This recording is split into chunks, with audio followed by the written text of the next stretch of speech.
Балқаш қаласының радио толқыны. Құрметті тыңдаушылар, бүгін бізге Балақай Түбекжайы орыс мектепалды даярлық тобының тәрбиеленушілері мен тәрбиешісі Екатерина Юрьевна қонаққа келіп отыр. Сәлеметсіздер ме? Сәлеметсіздер. Балалар, көңіл-күйлері қалай? Жақсы. Балалар, сендер Түбекжайда қазақ тілінде жүрсіңдер. Қазақ тілінде өлең, мақал, мәтел, ертегілер келді деп естідік. Олай болса, тыңдаушыларымызға бір өлең оқып берсеңдер. Әрине, Макар өздеріне оқып берсін.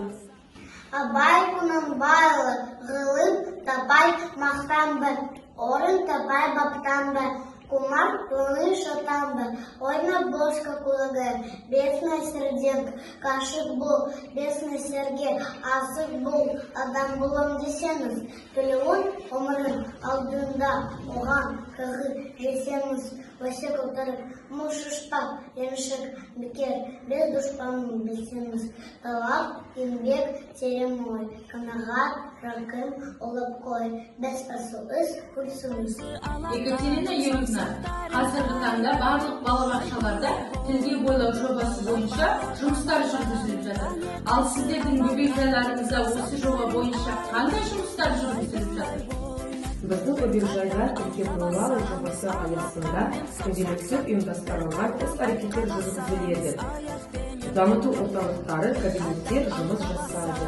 Жақсы, олай болса, тілге бойлау жобасы Балақай Түбекжайында қалай іске асырылып жатқанын виртуалды саяхатпен көрейік.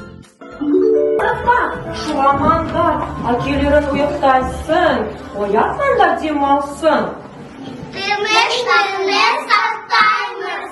Қай әкеліс, аң алаңға барды, торылдап ауланы, дұшпандарды аулайды.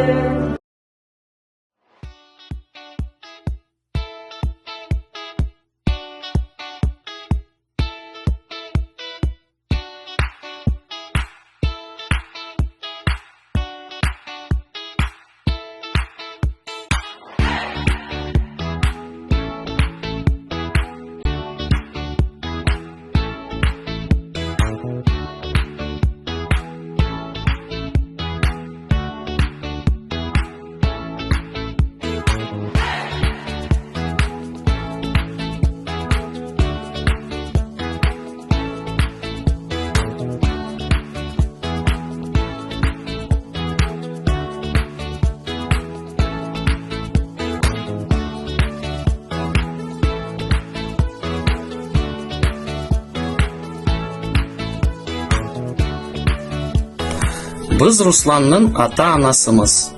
Сондықтан қазақ тілі сабағын балабақшада жүргізуін қолдаймыз. Қазақ тілін білу қажет. Ол мемлекеттік тіл.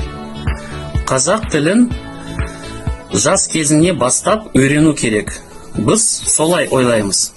Өздеріңіз көріп отырғандай, тілге бойлау жобасы бойынша іс-әрекеттер өте тартымды, қызықты өтеді екен. Құрметті тыңдаушылар, құрметті қонақтар, осымен біздің сұхбатымыз соңына жетті. Сіздермен бірге болған радио толқынының жүргізушісі мен Гүлзат Бейсенбекқызы.